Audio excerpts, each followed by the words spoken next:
morning to all my dear students. My name is Dr. Meena Somaya. Welcomes you all in the lectures of Business Administration. Dear students, આપણે 12th commerce એમાં business administration અને એમાં આપણે third chapter શરૂ કરવા જઈ રહ્યા છીએ. થર્ડ ચેપ્ટર પ્લાનિંગ એટલે કે આયોજન. Let's start. સૌથી પહેલા આપણે એ જોઈએ કે આયોજન કેને કહેવાય, આયોજનનો મીનિંગ, પ્લાનિંગનો મીનિંગ શું થાય છે એ આપણે સમજીએ. આયોજન ભવિષ્યમાં શું સિદ્ધ કરવાનું છે એટલે કે શું મેળવવાનું છે, શું પ્રાપ્ત કરવાનું છે અને કેવી રીતે, આ માટે વિવિધ વિકલ્પોની વિચારણા કરી તે વિકલ્પોની યાદીમાંથી એક શ્રેષ્ઠ વિકલ્પ અપનાવવા અંગેની યોજના તૈયાર કરવામાં આવે છે, તેને આયોજન કહે છે. આપણે ભવિષ્યમાં શું મેળવવું છે, શું પ્રાપ્ત કરવું છે, શું સિદ્ધ કરવું છે અને એ પાછું કેવી રીતે સિદ્ધ કરવું છે એના માટે વિવિધ વિકલ્પો હોય. એ વિવિધ વિકલ્પો આપણે વિચારવા પડે, જોવા પડે અને એ વિવિધ વિકલ્પોમાંથી એક બેસ્ટ વિકલ્પ આપણે સિલેક્ટ કરવો પડે છે કે જે આપણને ભવિષ્યમાં વધારે જ પડતો બેનિફિશિયલ હોય, વધારે જ પડતો આપણા માટે ફ્રૂટફુલ હોય. એવો આપણે એક વિકલ્પ ચૂઝ કરશું અને એ વિકલ્પના આધારે આપણે ભવિષ્યનું બધા જ કામના આયોજન કરશું. તો આવી રીતે આને આયોજન કહેવામાં આવે છે. અને ખાસ વસ્તુ કે આ ભવિષ્ય માટે હોય છે. ભવિષ્યમાં આપણે બધા કામ કેવી રીતે કરશું એની આપણે આખી એક યોજના તૈયાર કરીએ છીએ. ધેટ ઇઝ કોલ્ડ પ્લાનિંગ, આયોજન. તો આને કહેવાય છે આયોજન. હવે આપણે એની કેરેક્ટરિસ્ટિક્સ એટલે કે લાક્ષણિકતાઓ જોઈએ. આયોજનની લાક્ષણિકતાઓ, ટોટલ આયોજનની 11 લાક્ષણિકતાઓ છે. સૌથી પહેલા સર્વવ્યાપી. તો કે આયોજન છે એ સર્વવ્યાપી છે. એવું નથી કે આયોજન છે એ કોઈ એક જ ફિલ્ડમાં હોય, કે ખાલી શિક્ષણમાં જ હોય, કે કોઈ ધર્મમાં હોય, કે ખાલી રાજકારણમાં હોય, એવું નથી. આયોજન એક એવી વસ્તુ છે જે દરેક જગ્યાએ એટલે કે રાજકારણ, શિક્ષણ, ધાર્મિક કોઈ સંસ્થા હોય, સામાજિક ક્ષેત્ર હોય, દરેક જગ્યાએ તમને આયોજન જોવા મળે છે. એટલે આયોજન છે એ સર્વવ્યાપી છે. સેકન્ડ, સર્વપ્રથમ કાર્ય. તો કે આયોજન એ સંચાલનનું સર્વપ્રથમ કાર્ય છે.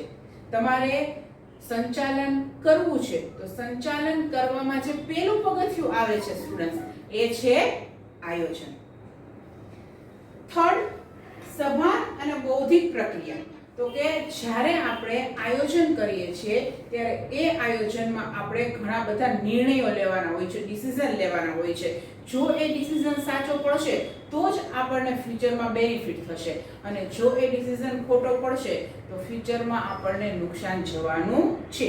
એટલે આયોજનમાં નિર્ણયો સભાનતાપૂર્વક તથા ગણતરીપૂર્વકના અંદાજોના આધારે લેવામાં આવે છે અને એટલા માટે જ આયોજન જે છે એને સભાન અને બૌદ્ધિક પ્રક્રિયા છે એવું કહી શકાય. એના પછી ચોથો પોઈન્ટ આવે છે પરિવર્તનશીલતા. ધંધાકીય એકમને અસર કરતા બાહ્ય પરિબળોને કારણે સમય, સંજોગો અને પરિસ્થિતિ મુજબ તેમાં જરૂરી ફેરફાર કરવા પડે છે. હવે આપણે સપોઝ કોઈ પણ પ્લાનિંગ કરેલું છે, એ પ્રોપરલી થોડા સમય સુધી ચાલે છે, પણ બાહ્ય વાતાવરણમાં, બાહ્ય પર્યાવરણમાં અમુક કોક તત્વો છે એ બદલે છે. તો એ બાહ્ય પર્યાવરણના અમુક તત્વોમાં જો કોઈ પણ ફેરફાર થાય તો એને કારણે આપણે આપણા પ્લાનિંગમાં પણ ફેરફાર કરવા પડે છે. એટલે ખ્યાલ રાખજો કે એવું જરૂરી નથી કે આપણે ધંધો શરૂ કરતા હતા ત્યારે આપણે એક પ્લાનિંગ ફિક્સ બનાવી લીધું છે તો હવે હંમેશા માટે આપણે એ જ પ્લાનિંગ ઉપર જવાનું છે. નહીં, જો એક્સટર્નલ એન્વાયરમેન્ટમાં ચેન્જીસ આવશે તો આપણે એને અનુલક્ષીને આપણા પોતાના પ્લાનિંગમાં ચેન્જીસ કરવા જ પડશે. એટલા માટે જ કહેવાય છે કે પરિવર્તનશીલતા એ આયોજનની પૂર્વ શરત છે. જ્યારે જરૂર પડશે ત્યારે આપણે એમાં પરિવર્તન એટલે કે આયોજનમાં પરિવર્તન કરવું પડશે. નેક્સ્ટ આવે છે ચોકસાઈ. આયોજન ભવિષ્ય માટે હોય છે. તેમાં જે કોઈ બાબતોને ધ્યાનમાં લીધેલ હોય તેનો અભ્યાસ કરવો પડે છે. તે અંગે આંકડાકીય ગણતરી, મેળવેલ માહિતી વગેરેમાં ચોકસાઈ રાખવી પડે છે. જો આપણે જે માહિતી લીધેલી છે એ માહિતી ચોકસાઈ પૂર્વકની હશે ડિયર સ્ટુડન્ટ્સ, તો જ આપણું જે પ્લાનિંગ છે એ પરફેક્ટલી ઓનગોઈંગ થશે. જો આપણી મેળવેલ માહિતીમાં કોઈ પણ પ્રોબ્લેમ હશે, અપૂરતી હશે, અચોક્કસ હશે, તો આપણું પ્લાનિંગ છે સારી રીતે વર્ક કરી શકશે ને, કારણ કે પ્લાનિંગ જ ખોટું બનશે તો આગળની યોજના તો ખોટી જ થવાની છે. બટ ઓબ્વિયસ છે. નેક્સ્ટ 6 પોઈન્ટ આવે છે પૂર્વાનુમાન અનિવાર્ય. ધંધાકીય એકમમાં આયોજન માટે ભવિષ્યની અનિશ્ચિતતાઓને ધ્યાનમાં રાખી પૂર્વાનુમાન કરવામાં આવે છે અને ત્યારબાદ જ આયોજન આગળ વધે છે. પહેલી વસ્તુ મેં સૌથી પહેલા તમને કીધું કે પ્લાનિંગ છે it is related with the future. Planning છે એ ફ્યુચરની સાથે કન્સર્ન ધરાવે છે, રાઈટ? તો આપણે ભવિષ્યને જોઈ શકતા નથી, જસ્ટ આપણે એના માટે પૂર્વાનુમાન ધેટ ઇઝ કોલ્ડ પૂર્વાનુમાન કરશું કે ભવિષ્યમાં આવું થઈ શકે છે, એટલે આપણે એ મુજબ પ્લાનિંગ કરીએ છીએ. પણ આપણે ધ્યાન રાખવાનું છે કે જે પૂર્વાનુમાન આપણે કરીએ ત્યારે આપણે એ બેસ્ટ કરીએ કે જેથી આપણું પ્લાનિંગ પણ બેસ્ટ રહે. તો પૂર્વાનુમાન તો કરવું જ પડશે, કારણ કે આયોજન છે એ ફ્યુચરિસ્ટિક છે. તો પણ પૂર્વાનુમાન જે બી કરશું આપણે બેસ્ટ કરશું, એટલું ધ્યાન રાખશું. નેક્સ્ટ આવે છે 7th પોઈન્ટ વિકલ્પોની યાદી. આપણે જ્યારે આયોજનનો મીનિંગ સ્ટડી કર્યો ત્યારે પણ મેં તમને વાત કરેલી કે આપણી પાસે ઘણા બધા વિકલ્પો હોય, બરાબર છે. પછી એ ઘણા બધા વિકલ્પોમાંથી આપણે કોઈ પણ એક વિકલ્પ સિલેક્ટ કરવાનો હોય, પણ સૌથી પહેલા આપણે કોઈ પણ વર્ક કરવું છે તો આપણી પાસે એના માટે કયા ઓપ્શન અવેલેબલ છે ધેટ ઇઝ કોલ્ડ વિકલ્પોની યાદી. એ હોવું જોઈએ. સપોઝ મારે ફાસ્ટ ફૂડની શોપ ઓપન કરવી છે જૂનાગઢમાં, તો એના માટે ઘણા બધા એરિયાઝ હું સિલેક્ટ કરી શકું. જોશીપરા છે, કાળવા ચોક છે, રેલવે સ્ટેશન છે, બસ સ્ટેશન છે, ગાંધીગ્રામ છે. તો આ 5 એરિયાઝ છે. તો ઈ મેં વિકલ્પોની યાદી તૈયાર કરી કે ફાસ્ટ ફૂડની શોપ ઓપન કરવી છે તો એના માટે ઓપ્શન્સ કેટલા છે, તો કે આ 5 ઓપ્શન છે. ધેટ ઇઝ કોલ્ડ વિકલ્પોની યાદી. પછી એક પોઈન્ટ આવે છે ભવિષ્ય સાથે સંબંધ. આયોજનમાં ભવિષ્યની અનિશ્ચિતતાઓનો અગાઉથી ખ્યાલ મેળવવાનો હોય છે, ત્યારબાદ તે અંગે પૂર્વ વિચારણા અને ધારણા કરવામાં આવે છે. ટૂંકમાં ભાવિનું વર્તમાનમાં મૂલ્યાંકન કરવું. આ વસ્તુની આપણે પહેલા પણ વાત થઈ ગઈ કે ભવિષ્યમાં શું થશે એની વિચારણા ક્યારે કરી લેવાની છે આપણે? વર્તમાનમાં. એટલે ભવિષ્યની જે વિચારણા છે એ આપણે વર્તમાનમાં કરવાની છે, પણ પ્લાનિંગ છે એને અમલમાં ક્યારે મૂકવાનો છે, તો કે ઈ અમલમાં ભવિષ્યમાં મૂકવામાં આવશે. એટલે પ્લાનિંગ ને કેની સાથે કન્સર્ન છે? ભવિષ્ય સાથે. ભવિષ્યને ધ્યાનમાં રાખીને આપણે વર્તમાનમાં પ્લાનિંગની રચના કરશું અને એ પ્લાનિંગ છે એનું ઇમ્પ્લિમેન્ટેશન અમલ ક્યારે કરશું, તો કે ભવિષ્યમાં કરશું. નેક્સ્ટ આવે છે સતત પ્રક્રિયા. પ્લાનિંગ સ્ટુડન્ટ્સ એવી વસ્તુ છે કે જે એક વખત કરીને રાખી નથી દેવાની, પણ હર હંમેશને માટે આ પ્લાનિંગ છે કેરી ઓન કરવાનું છે. જ્યાં સુધી આપણો બિઝનેસ ચાલશે ત્યાં સુધી પ્લાનિંગ કન્ટિન્યુ જ કરવાના છે. એક પ્લાનિંગ કમ્પ્લીટ થશે તો બીજું પ્લાનિંગ, અને બીજું કમ્પ્લીટ થશે તો ત્રીજું પ્લાનિંગ. જ્યાં સુધી આપણે બિઝનેસ ચલાવવો છે ત્યાં સુધી પ્લાનિંગ કરતા જ રહેવાના છે. ક્યારે પ્લાનિંગ સ્ટોપ થતા નથી. જેમ આપણે પોતાની રૂટીન લાઈફમાં પ્લાનિંગ કરતા જ રહીએ છીએ, તો એવી જ રીતે બિઝનેસમાં પણ પ્લાનિંગ ઓલવેઝ કરતા જ રહેવાના હોય છે. નેક્સ્ટ આવે છે ધ્યેયલક્ષી પ્રવૃત્તિ. તો કે આ એક પ્રકારની ધ્યેયલક્ષી પ્રવૃત્તિ છે. આયોજન ભવિષ્યમાં નક્કી કરેલા ધ્યેયો પાર પાડવા માટે કરવામાં આવે છે, જેમાં સંચાલકો ધ્યેયને અનુરૂપ લક્ષ્યાંકો નક્કી કરે છે. લક્ષ્યાંકો પાર પાડી શકાય તેવા વાસ્તવિક હોય તો જ ધ્યેય સિદ્ધિ સરળ બને છે. એટલે ધ્યાન રાખવાનું છે કે પહેલા તો આપણા જે ધ્યેય છે એ પાર પાડી શકાય એવા હોવા જોઈએ. કોઈ એવા આપણા ધ્યેય ના હોવા જોઈએ કે જે પાર પાડવા બિલકુલ નામુમકિન હોય, એવું ના હોવું જોઈએ. એટલે સૌથી પહેલા જે આપણા લક્ષ્ય છે એ રિયાલિસ્ટિક હોવા જોઈએ, અને એ ધ્યેયને ધ્યાનમાં રાખીને આપણે આયોજન કરતા હોય છે. શું કામ? અને કારણ કે એ ધ્યેય છે, આપણું લક્ષ્ય છે, એને આપણે હાસિલ કરવું છે. લાસ્ટ આવે છે પોઈન્ટ નંબર 11 નિર્ણય પ્રક્રિયા જરૂરી. આયોજન એટલે શ્રેષ્ઠ વિકલ્પોની પસંદગી, જેમાં વિવિધ પ્રકારના વિકલ્પોની પૂર્ણ વિચારણા અને ધારણાઓ કરવામાં આવે છે. ત્યારબાદ તેમાંથી શ્રેષ્ઠ વિકલ્પ પસંદ કરી યોગ્ય નિર્ણય લેવામાં આવે છે. મેં તમને પહેલા જ વાત કરી કે ભાઈ એક એક્ઝામ્પલ તમને આપેલું કે મારે ફાસ્ટ ફૂડની શોપ ઓપન કરવી છે, તો આના માટે મારી પાસે 5 ઓપ્શન્સ હતા. તો એ 5 ઓપ્શનમાંથી હું બેસ્ટ ઓપ્શન સિલેક્ટ કરીશ. બધા ઓપ્શન ઉપર તો હું જઈ શકવાનું છું નહીં, તો એમાંથી મારે નિર્ણય લેવાનો છે. એ નિર્ણય એક બેસ્ટ ઓપ્શન ઉપર જઈને અટકશે. સપોઝ હું એમ નક્કી કરું છું કે મારે કાળવા ચોકમાં ફાસ્ટ ફૂડની શોપ ઓપન કરવી છે, તો 5 એરિયાઝમાંથી મેં એક એરિયા સિલેક્ટ કર્યો. કયો? કાળવા ચોક એરિયા. તો એ મેં મારો એક નિર્ણય લીધેલો છે.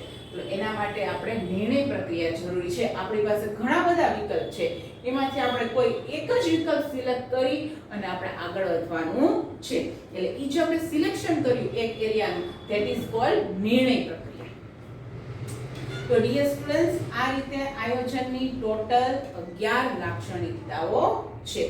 હવે આયોજન છે ઘણું બધું સારું છે, ઘણા બધા એના પ્લસ પોઈન્ટ છે. ફ્યુચરમાં આપણે ઘણું બધું બિઝનેસમાં ફ્રૂટફુલ બેનિફિશિયલ થાય છે આયોજન, પણ છતાં પણ અમુક એની મર્યાદાઓ છે. લેટ્સ સી ટોટલ એની 9 મર્યાદાઓ છે સ્ટુડન્ટ્સ.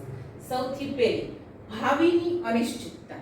આપણને તો ખ્યાલ જ છે કે ફ્યુચર જે છે એ કોઈ ફિક્સ નથી. આપણે નક્કી કરી લીધેલું કે ફ્યુચરમાં આમ જ થશે એટલે એમ જ થશે એવું જરૂરી છે નહીં. ફ્યુચર જે છે એ ટોટલી અનિશ્ચિત છે. આપણે એના વિશે પૂર્વાનુમાન બાંધી શકીએ છીએ. ફિક્સ એન્ડ ફાઇનલ આમ જ થશે એવું ક્યારેય કહી શકતા નથી. એટલે આપણે જે બી પ્લાનિંગ કરશું, આપણે કરી રહ્યા છીએ, પણ એવું બની શકે છે કે આપણે જે પ્લાનિંગ કરીએ છીએ વર્તમાનમાં એ ભવિષ્યમાં સાચું ન ઠરે. કારણ કે જો આપણે જે પૂર્વાનુમાન કરેલા છે એ ફેર જાય તો આપણું જે કરેલું પ્લાનિંગ છે એ ફ્રૂટફુલ નીવડે નહીં. આપણે આયોજનમાં ચેન્જ કરવા પડે, કારણ કે ભવિષ્ય અનિશ્ચિત છે. એટલા માટે ખર્ચાળ પ્રક્રિયા. આયોજન કરવા માટે ઘણી વખત નિષ્ણાતોની સલાહ લેવામાં આવે છે અને તેઓને ઊંચી ફી પણ ચૂકવવી પડતી હોય છે. તો આવી રીતે આયોજન જે છે એ કરવા માટે આપણે જે નિષ્ણાતોને રાખીએ છીએ અને એને જે ફી ચૂકવીએ છીએ, એટલે પેઢીનો કે કંપનીનો જે ખર્ચ છે એ વધી જાય છે. એટલા માટે એને ખર્ચાળ પ્રક્રિયા કહેવામાં આવે છે. નેક્સ્ટ થર્ડ પોઈન્ટ છે લાંબી પ્રક્રિયા. આયોજન કરવા માટે જરૂરી માહિતી એકત્રિત કરી તેનું વર્ગીકરણ, વિશ્લેષણ અને અર્થઘટન કરીને વિવિધ વિકલ્પો વિચારવામાં આવે છે, જે લાંબી અને સમય માંગી લેતી પ્રક્રિયા છે. આયોજન આપણે સ્ટુડન્ટ્સ જ્યારે પણ કરવું હોય ત્યારે ઘણી બધી માહિતીઓ ભેગી કરવી પડે અને એનું વિશ્લેષણ કરવું પડે અને પછી આપણે આગળ વધી શકીએ. તો એ માહિતી મેળવવાની, વિશ્લેષણ કરવાનો જે આખો સમય છે એ ખૂબ લાંબો સમય હોય છે, જેથી આ આયોજન છે એ એક પ્રકારની લાંબી પ્રક્રિયા છે, ટાઈમ કન્ઝ્યુમિંગ પ્રોસેસ છે. ફોર્થ પોઈન્ટ છે આયોજન અપ્રસ્તુત. આયોજનમાં અનિશ્ચિતતા રહેલી છે. સમય, સંજોગો કે એકમને અસર કરતા પરિબળોને કારણે અગાઉથી તૈયાર કરેલ આયોજન ઘણી વખત અપ્રસ્તુત બની જાય છે. સમય સંજોગો જ આખા બદલી જાય છે. આપણે આગળ પણ વાત થઈ ગઈ કે બાહ્ય વાતાવરણ, બાહ્ય પર્યાવરણમાં ચેન્જ આવે તો આપણે આયોજનમાં ચેન્જ કરવો જ પડે છે. તો ઘણી વખત આવું બને કે આપણે જે આયોજન કરેલું છે એ આયોજન છે એ ફ્રૂટફુલ ના થાય. કેવી રીતે? તો કે સમય અને સંજોગો બદલી જાય છે, તો આપણે ફિક્સ કરેલું આયોજન છે એ ફોલો કરી શકતા નથી. ભલે ગમે એટલો ખર્ચ કરેલો છે, ગમે એટલો સમય એની પાછળ આપણે યુઝ કરેલો છે, છતાં પણ એ આયોજનને આપણે ફોલો કરી શકશું નહીં, કારણ કે બાહ્ય વાતાવરણ, બાહ્ય પર્યાવરણ આપણા હાથમાં છે નહીં. ફિફ્થ પોઈન્ટ છે જડતા પ્રેરક. આયોજન એ એક કાર્યક્રમ છે, તેને ભવિષ્ય સાથે સંબંધ છે. આયોજનના અમલ દરમિયાન ઊભી થતી વિપરીત પરિસ્થિતિમાં અધિકારીઓ કે કર્મચારીઓ પરિવર્તન કરી શકતા નથી. ઘણી વખત એવું હોય છે કે આપણે એક ફિક્સ પ્લાનિંગ કરી લીધેલું છે અને પછી આપણને એમ ઈચ્છા જ ન થાય કે આપણે એ પ્લાનિંગમાં કંઈક વેરિએશન લઈ આવીએ. હકીકતમાં બાહ્ય પરિબળોમાં ચેન્જ આવ્યો હોય તો આપણે પ્લાનિંગમાં ચેન્જ લઈ આવવો પડે, પણ કર્મચારીઓ એવું ઈચ્છતા જ નથી હોતા. એ શું કરે છે કે એક જે પ્લાનિંગ આપણે શરૂઆતમાં બનાવી લીધેલું છે એ જ પ્લાનિંગને ફોલો કરે છે. એટલે જડતા આવી જાય કે આપણે જે પ્લાનિંગ બનાવ્યું છે ને એમ જ કરવું છે, હવે એમાં કોઈ ચેન્જીસ લઈ આવવા નથી. પણ હકીકતમાં ચેન્જીસ લઈ આવવા પડે એમ હોય, પણ કર્મચારીઓ છે એ ચેન્જીસ લઈ આવવા માટે એબલ હોતા નથી, એવું એ વિચારી શકતા નથી. એટલે જડતા આવી જાય છે એક પ્રકારની કે ના, હવે તો જે પ્લાનિંગ થયેલું છે આપણે એ જ મુજબ ફોલો કરશું. પછી થાય છે શું કે લાસ્ટમાં આપણને રિઝલ્ટ જે જોતું હોય મળે નહીં. એટલે જ્યારે જરૂર હોય ત્યારે હકીકતમાં પ્લાનિંગમાં ચેન્જ કરવો જોઈએ, જડતા રાખવી જોઈએ નહીં. નેક્સ્ટ પોઈન્ટ આપણો છે બાહ્ય પરિબળોની અનિશ્ચિતતા, જેની વાત આપણે ઘણી બધી વખત કરી લીધી છે કે બાહ્ય પરિબળો છે એ અનિશ્ચિત છે, એમાં ચેન્જીસ આવશે તો આપણે પ્લાનિંગ છે પહેલા કરેલું જે પ્લાનિંગ છે એને ફોલો કરી શકશું નહીં, કારણ કે બાહ્ય પરિબળોમાં ચેન્જ આવેલું છે તો આપણે પ્લાનિંગમાં પણ ચેન્જ લઈ આવવો પડશે. નેક્સ્ટ, અપૂરતી માહિતી. અધૂરી કે અસ્પષ્ટ માહિતી હોય અને જો તેના આધારે આપણે આયોજન તૈયાર કરેલું હોય તો આપણને ઈચ્છિત પરિણામો મળતા નથી. માહિતી છે એ સંપૂર્ણ સાચી અને પૂરતી હોવી જોઈએ. જો અપૂરતી માહિતી અથવા ખોટી માહિતી હશે અને જો એના આધારે આપણે આયોજન કરશું તો એ આયોજન સાચું ઠરવાનું છે નહીં, એ આયોજનથી આપણા બિઝનેસને કોઈ બી લાભ મળવાનો છે નહીં. જો એટલા માટે જો અપૂરતી માહિતી હશે સ્ટુડન્ટ્સ તો આપણું આયોજન છે એ ટોટલી ફ્રૂટલેસ જ થશે. નેક્સ્ટ આવે છે કર્મચારીઓની કાર્ય સર્જનાત્મકતામાં અવરોધ. આયોજનનો અમલ ધંધાકીય એકમના કર્મચારીઓએ કરવાનો હોય છે. આ કર્મચારીઓમાં વિવિધ સર્જનાત્મક શક્તિઓ હોવા છતાં તેઓ આયોજનના અમલ દરમિયાન તેમાં ઈચ્છિત ફેરફારો કરી શકતા નથી. તેથી કર્મચારીઓની સર્જનાત્મકતા અવરોધાય છે. કર્મચારીઓમાં ઘણા બધા ગુણ હોય છે, ઘણી બધી સર્જનાત્મક શક્તિઓ હોય છે, પણ કર્મચારીઓ આયોજન નથી કરી શકતા. જે અપર લેવલના લોકો હોય છે, ટોપ લેવલના લોકો હોય છે, એ જ આયોજન બનાવતા હોય છે અને એ આયોજન કર્મચારીઓને ફોલો કરવાનું હોતું હોય છે.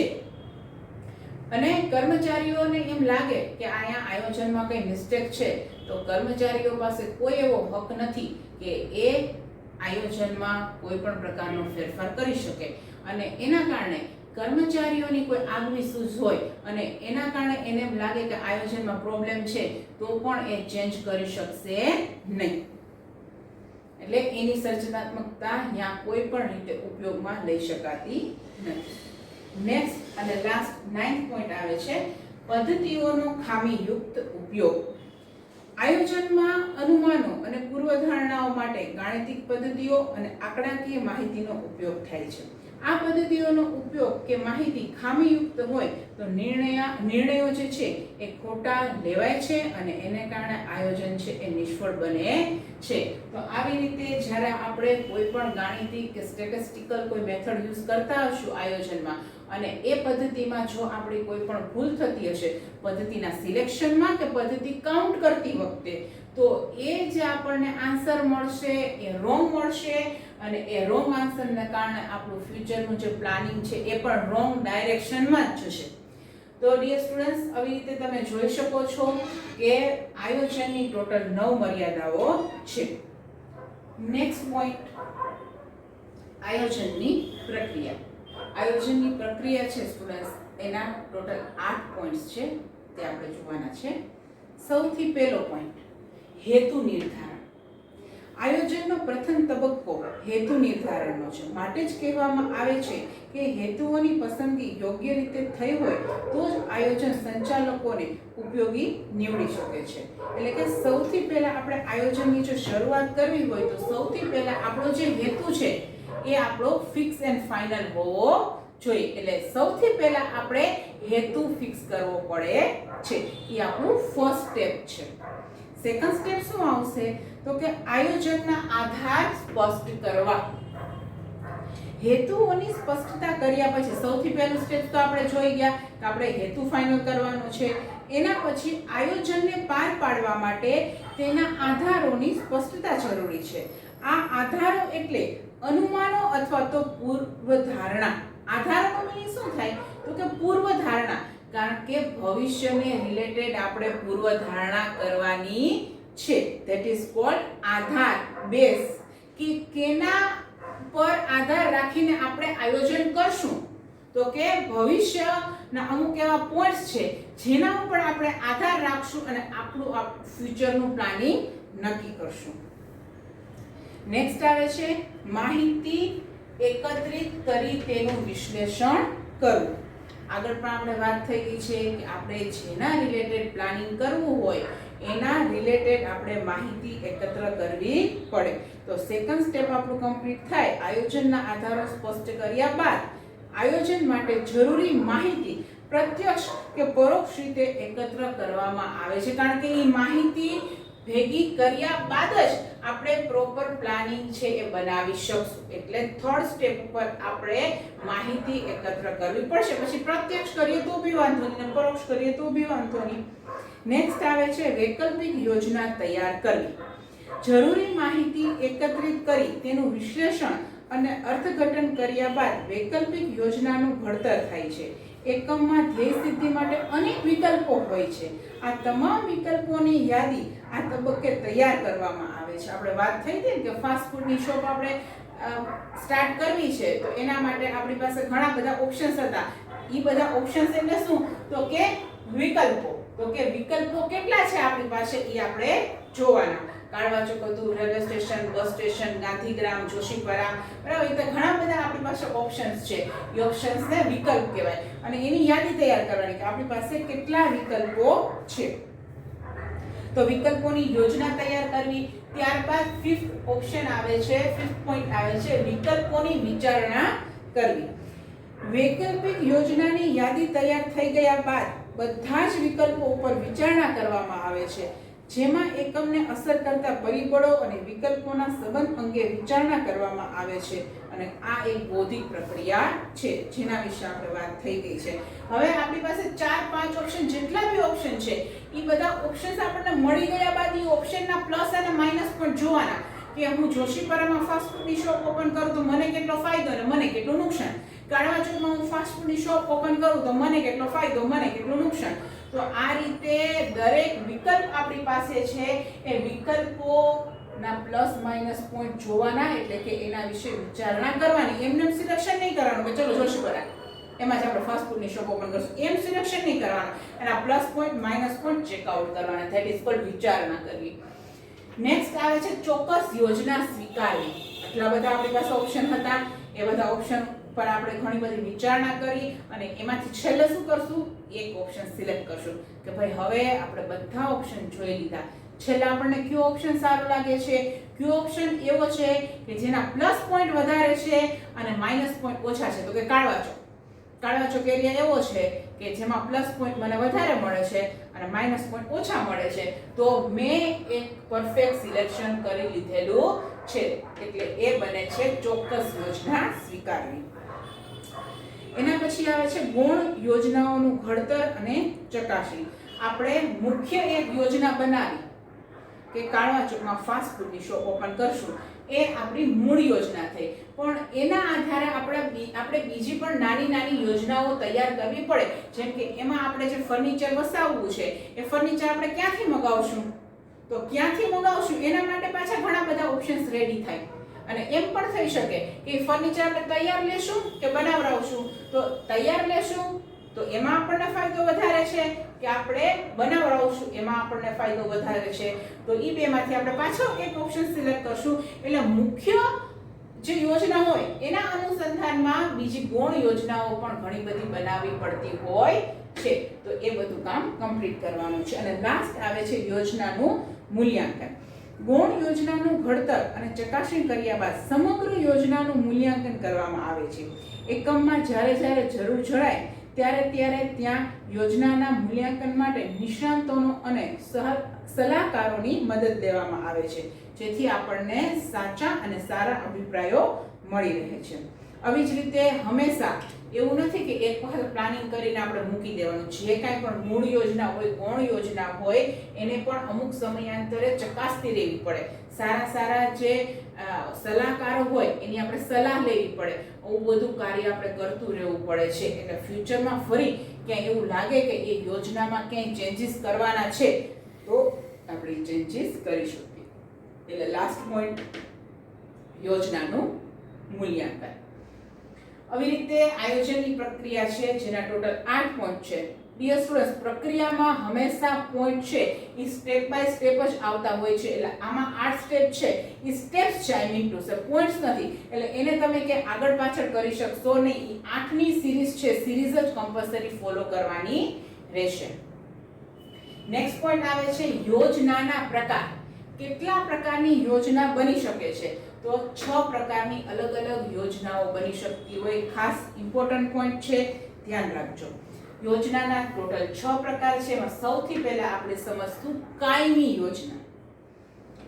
કાયમી યોજના વારંવાર ઉપયોગમાં લઈ શકાય છે. જે કાર્યો અંગે રોજબરોજ નિર્ણયો લેવાના હોય તેવા કાર્યો માટે આ યોજના તૈયાર કરવામાં આવે છે. ખાસ સ્ટુડન્ટ્સ ધ્યાન રાખો, જે કાર્યો અંગે રોજબરોજ નિર્ણય લેવાના હોય એટલે રેગ્યુલર થતા જે વર્ક છે અને એ રેગ્યુલર થતા વર્ક માટે જે ડિસિઝન લેવાના છે એના માટે કાયમી યોજનાનો ઉપયોગ કરવામાં આવે છે. ફોર એક્ઝામ્પલ, ગ્રાહકોને તેના ઓર્ડર પ્રમાણે માલ મગાવવા મોકલવા અંગેની વિધિ કે શાખ નીતિનું અગાઉથી કાયમી ધોરણે ઘડતર કરવામાં આવ્યું હોય તો તેનો અમલ કર્મચારીઓ ઝડપથી કરી શકે છે અને વારંવાર મુખ્ય અધિકારીને પૂછવા જવું પડે નહીં. તો બિઝનેસમાં એ લોકોને ઉધાર વેચાણ કરવું છે, રોકડ વેચાણ કરવું છે, ઉધાર વેચાણ કરવું છે તો કેટલા દિવસ માટે કરવું છે, આ માટે સેલિંગ છે એ રેગ્યુલર થતી પ્રોસેસ છે, રોજબરોજની પ્રક્રિયા છે સ્ટુડન્ટ્સ, બરાબર.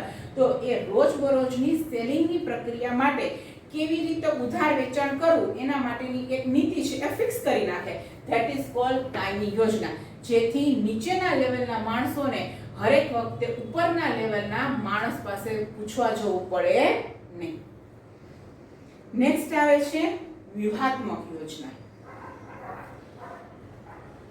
એકમના ધ્યેયને સિદ્ધ કરવા વિવિધ લાંબા ગાળાની અને ટૂંકા ગાળાની વ્યૂહાત્મક રચનાઓ ઘડવામાં આવે છે. ધંધાકીય એકમ, ધંધાકીય પર્યાવરણ, તેની શક્તિઓ અને નબળાઈઓ ધ્યાનમાં લઈને યોજનાનું ઘડતર કરે છે.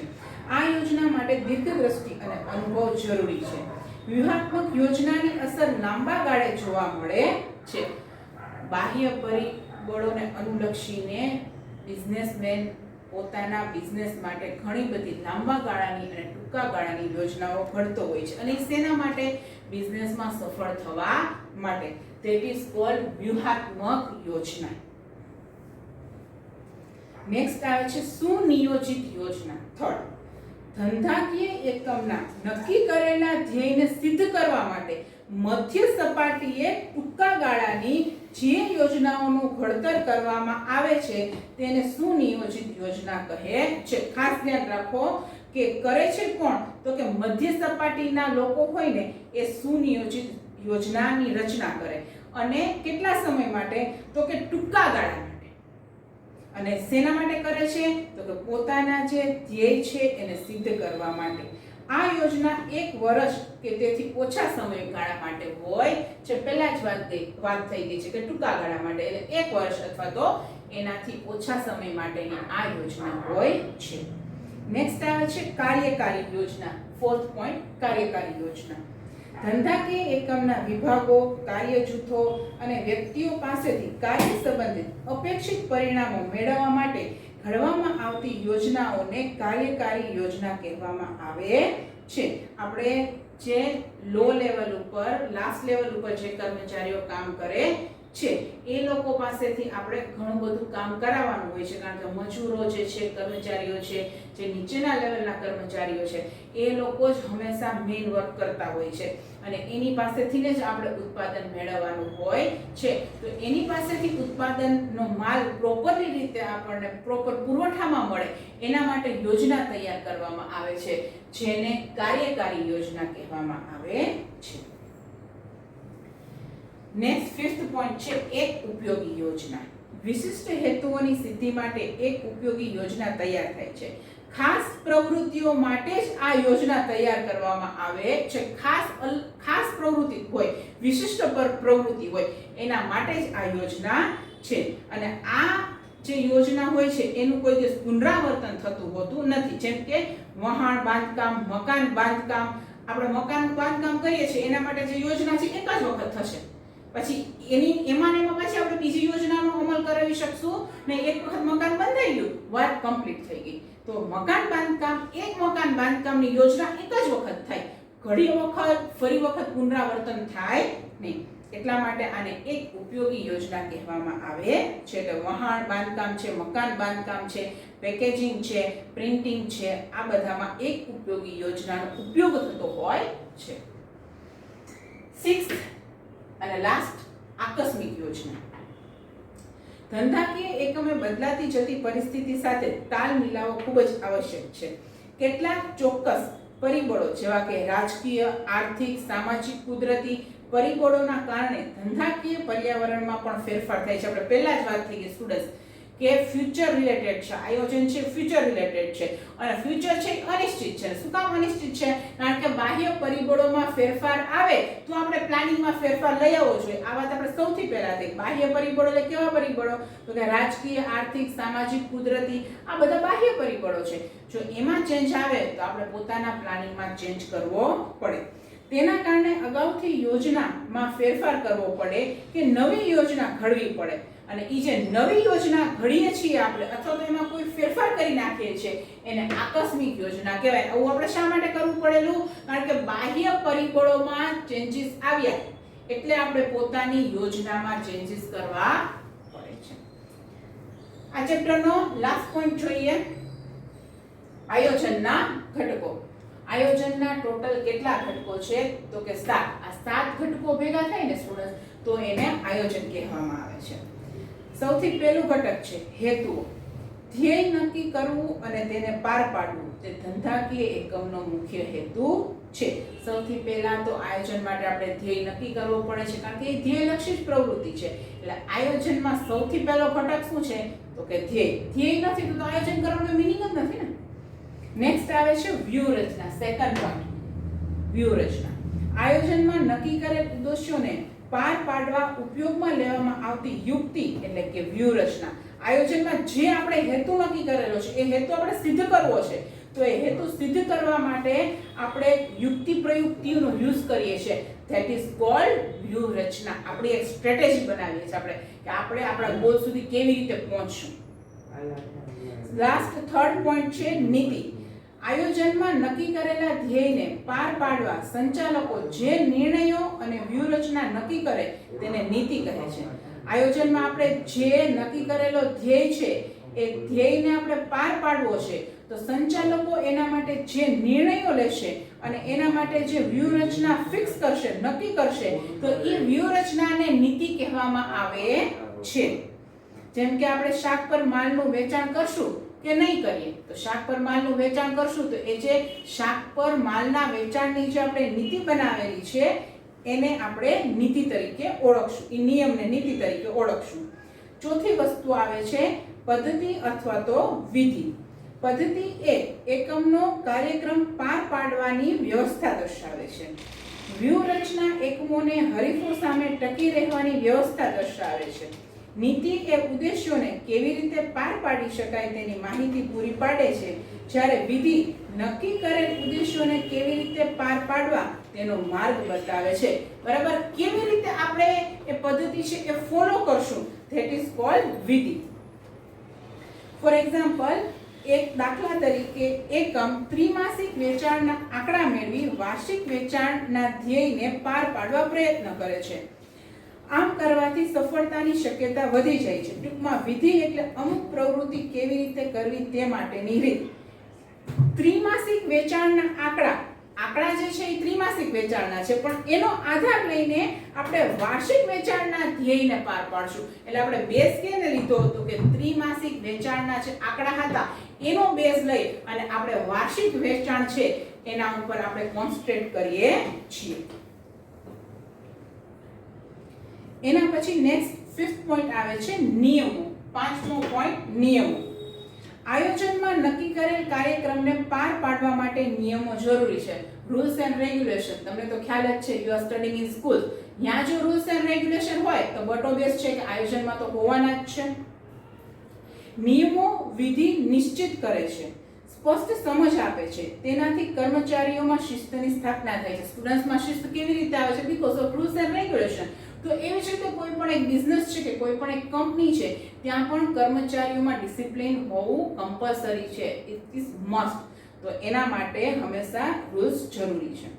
તથા ધ્યેય સિદ્ધિ અને નિરીક્ષણનું કાર્ય સરળ બને છે. કામના કલાકો દરમિયાન કામદારો મોબાઈલનો ઉપયોગ કરે નહીં, ધૂમ્રપાન કરે નહીં. આ બધી વસ્તુઓ માટે રૂલ્સ રેગ્યુલેશન જરૂરી હોય છે. નેક્સ્ટ 6 પોઈન્ટ આવે છે અંદાજપત્ર, ધેટ ઇઝ કોલ્ડ બજેટ. એકમના નક્કી કરેલ ધ્યેયને પૂર્ણ કરવા માટે અંકુશના માધ્યમ તરીકે અંદાજપત્રોનો ઉપયોગ થાય છે. વિવિધ પ્રકારના અંદાજપત્રો જેવા કે મૂડી ખર્ચ અંદાજપત્ર, ઉત્પાદન અંદાજપત્ર, ઉત્પાદન ખર્ચ અંદાજપત્ર, વેચાણ અંદાજપત્ર અને રોકડ અંદાજપત્ર. આવી રીતે દરેક વિભાગમાં જે બિઝનેસ છે, જે કંપની છે, એના ઘણા બધા અલગ અલગ વિભાગ હોતા હોય છે અને એ દરેક વિભાગના ખર્ચ ઉપર કંટ્રોલ રહે એના માટે હંમેશા એક બજેટ રેડી કરવામાં આવે છે, જેથી એ બજેટને અનુલક્ષીને જ આપણે ફ્યુચરમાં ખર્ચા કરી શકીએ. લાસ્ટ પોઈન્ટ કાર્યક્રમ. 7મો પોઈન્ટ આયોજનના ઘટકમાં 7th પોઈન્ટ છે કાર્યક્રમ. ધંધાકીય એકમમાં કરવાના થતા કાર્યોને જે ક્રમ આપવામાં આવે છે તેને કાર્યક્રમ કહેવામાં આવે છે. કે હંમેશા જે કાંઈ પણ કાર્ય કરવાના હોય છે એ step by step as per the chronology follow કરવાના હોય છે. તો એ ક્રમ અનુસાર જ થવા જોઈએ, જેને કાર્યક્રમ કહેવાય. અહીંયા પણ મેં તમને કીધેલું હતું આ જે પ્રક્રિયા છે ને 8 પોઈન્ટ્સ છે, તો એ પ્રોસેસ છે, it must be in series. તમે એની જે ક્રોનોલોજી છે એને ચેન્જ કરી શકો નહીં, તો એને જ કાર્યક્રમ કહેવાતો હોય છે. જો કાર્યક્રમ મુજબ કામકાજ થાય તો ધ્યેય સિદ્ધિના પ્રશ્નો ઊભા થતા નથી. જેવી રીતે પ્લાનિંગ થયેલું છે કે આ સ્ટેપ પછી જ આ અને આ સ્ટેપ પછી જ આ, તો કોઈ દી ફ્યુચરમાં પ્રોબ્લેમ પડે નહીં. સંચાલનનું કામ કાર્યક્રમ મુજબ કામકાજ થાય છે કે નહીં તે જોવાનું છે તથા તેને નક્કી કરેલ ધોરણો સાથે સરખાવી જો તેમાં વિચલનો જણાય તો સુધારાલક્ષી પગલાં પણ જરૂરી બને છે. જે પ્રમાણે આપણે પ્લાનિંગ કરેલું છે, જો એ મુજબ આખો કાર્યક્રમ ન જતો હોય, આપણે ફિક્સ કરેલું હોય કે આ મંથમાં આપણે 500 માર્કરનું પ્રોડક્શન કરવું છે, પણ જો 500 માર્કરનું પ્રોડક્શન ન થાય અને જસ્ટ 450 નું જ થાય, તો જે 50 માર્કર ઓછી બની છે student, that is called variation. એને શું કહેવાશે? વિચલન કહેવાશે, એક પ્રકારનું વેરિયાન્સ કહેવાય છે, બરાબર.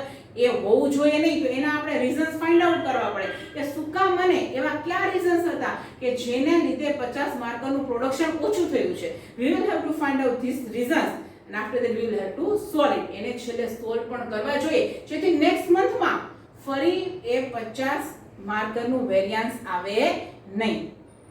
આ રીતે આપણે ચેપ્ટર 3 છે આયોજન એ અહીં કમ્પ્લીટ કરીએ છીએ અને એના જે મેઇન પોઈન્ટ્સ છે એ બધા જ બોર્ડ ઉપર ડિસ્ક્રાઇબ કરેલા છે. તમે બોર્ડ ઉપર જોઈ અને બધા જ પોઈન્ટ્સ છે તમારી બુકમાં નોટ ડાઉન કરી શકો છો. Thank you everyone, thank you so much.